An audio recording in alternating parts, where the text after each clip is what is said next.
पक्षामुळे ते निवडून आले याच्याबद्दल वाद नाहीये, परंतु त्यांचं काहीच योगदान नव्हतं, त्यांनी काहीच केलं नाही, ते असेच हवेत निवडून आले. अहो आयुष्य काही सगळ्या लोकांनी घातलेले आहेत, सगळ्याचे काळ्याचे पांढरे केस झालेले आहेत, त्यांच्याबद्दल तुमचंही असं वक्तव्य असावं. कधीतरी कार्यकर्त्याला आपला म्हणून त्याच्याशी कधीतरी वागा ना. मागचा उठाव झाला ते विसरले नाही आणखीन ते. आता हे जे काही नवीन खासदार जे आपसामध्ये चाललंय यांनाही आता ते उद्या कचरा पाचोळा गद्दार असे काहीतरी म्हणतील, परंतु पक्षामध्ये तुम्ही त्यांना सन्मान दिला नाही किंवा त्यांच्याबरोबर जे काही संबंध स्थापित चांगले करायला पाहिजे ते केले नाही, त्याचा तो परिणाम आहे. म्हणून आता त्यांनी इतरावर खापर फोडण्यापेक्षा त्यांच्या अंतर्गत जो काय वाद आहे त्याच्यावरच त्यांनी बोललं पाहिजे. एकीकडे संजय राऊत म्हणतात की आम्ही सगळे एकत्र आहोत, तर दुसरीकडे लोकसभेचे अध्यक्ष ओम बिर्ला यांना जाऊन पत्र दिलं जातंय की जर असा काही गट स्थापन होत असेल तर ते कळवा. म्हणजे विश्वास नाही का आपल्याच खासदारांवरती? त्यांनी दोन्हीकडून बोलतायत, ते एकीकडून सांगतात ते खासदार कुठे आहेत तुम्ही सांगा. अरे तुमचे खासदार तुम्ही सांगा ना, त्यांना दुसऱ्यांना काय विचारता? मग त्यांनी ते या चिन्हावर निवडून आले, त्यांना आम्ही असा करू, त्यांची रिक्षात बसण्याची लायकी नव्हती, ते आता विमानात चाललेत, असं सगळे वक्तव्य करणं म्हणजे त्या खासदार अविश्वास नाही का? आता ओम बिर्ला तुम्हाला पत्र लिहिणार आहे का की किती खासदार माझ्याकडे आलेत म्हणून कन्फ्युजन एवढं तयार झालेलं आहे, संभ्रमित झालेले ते. यांना काय बोलावं हे सुचत नाहीये, काय करावं हे सुचत नाही. मग त्याचा खापर ते इतरांवर फोडायला जातात.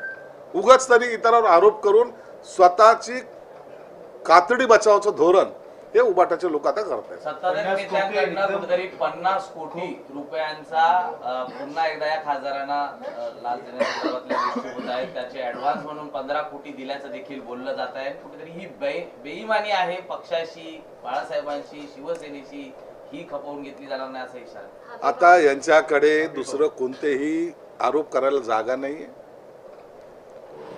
स्वतःचेच खासदार विकले गेल्याचे असे हे जाहीरपणे स्टेटमेंट देत आहेत. त्यांना कुठेतरी आता गद्दारचा शिक्का त्यांच्यावर लावायचा प्रयत्न करतायत. स्वतःचं चुकलं हे मानायला हे आताही तयार नाहीत. आपल्याकडून चूक झाली हे आपण ते कबूल करायला तयार नाहीत. दुसरीकडे ते खासदार आमच्या बरोबरच आहेत असंही म्हणतायत, विकल्या गेले असंही म्हणतायत. नेमकं त्यांची भूमिका नेमकं काय आहे हे काहीच कळायला मार्ग नाही. म्हणून आता हे आपसामधल्या त्यांच्या जे काही कुरघोड्या चाललेल्या आहेत ते मला वाटतं उद्यापर्यंत स्पष्ट होतील. मात्र या सगळ्या गोष्टींमधनं अचानकपणे संजय राऊत यांचा जो राग आहे हा अनावर एक अपशब्द देखील त्यांनी या पत्रकार परिषदेत वापरला. याकडे आपण कसं पाहताय?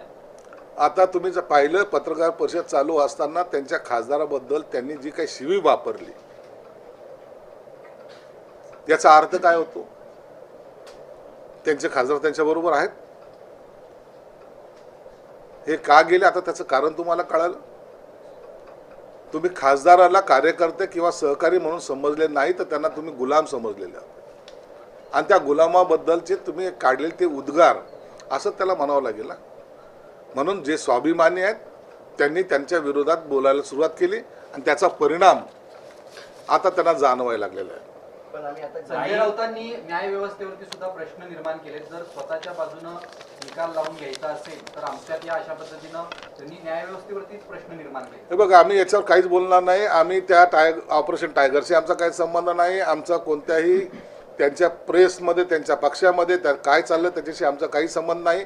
तुमच्या सर्वांचे कॉल येत होते म्हणून आज ही पत्रकार परिषद मुद्दाम घेतली की तुम्हाला स्पष्ट करण्यासाठी की आमचा त्या सर्व घटनेशी संबंध नाहीये. जे काय आहे याबद्दलचा सर्व अधिकार आमचे एकनाथ शिंदे साहेबांकडे आहे. एकनाथ शिंदे साहेब ज्या दिवशी बोलतील ती बातमी ही अधिकृत असेल. मग एकनाथ शिंदे नेमके कुठे आहेत ते देखील अज्ञातस्थळी असल्याचं कळतंय. ते देखील दिल्लीला एकनाथ शिंदे अज्ञातस्थळी जायचं काही कारण नाहीये. एकनाथ शिंदेच्या जागेवर आहेत, त्याची चिंता तुम्ही करू नका. चलो. इम्तियाज जलील असे म्हणतात की 2029च्या निवडणुकीमध्ये पुन्हा एकदा भाजप निवडून आलं तर यापुढे कधी निवडणुका होणार नाही तसं बघता. तो काय ज्योतिषी आहे का? त्याचं काय घेऊन बसले? वडील म्हणतायत की ठाण्यामध्ये काही मंडळी आली होती आणि त्यांनी आम्हाला ऑफर दिली तेव्हा आम्ही नाही सांगितलं. अशी काही सगळ्या ज्या बातम्या आहेत त्या बातम्या चाललेल्या आहेत, आपल्या मीडियाच्या माध्यमातून आम्ही ऐकतोय. आमचा या प्रकाराशी आता तरी काही संबंध नाही.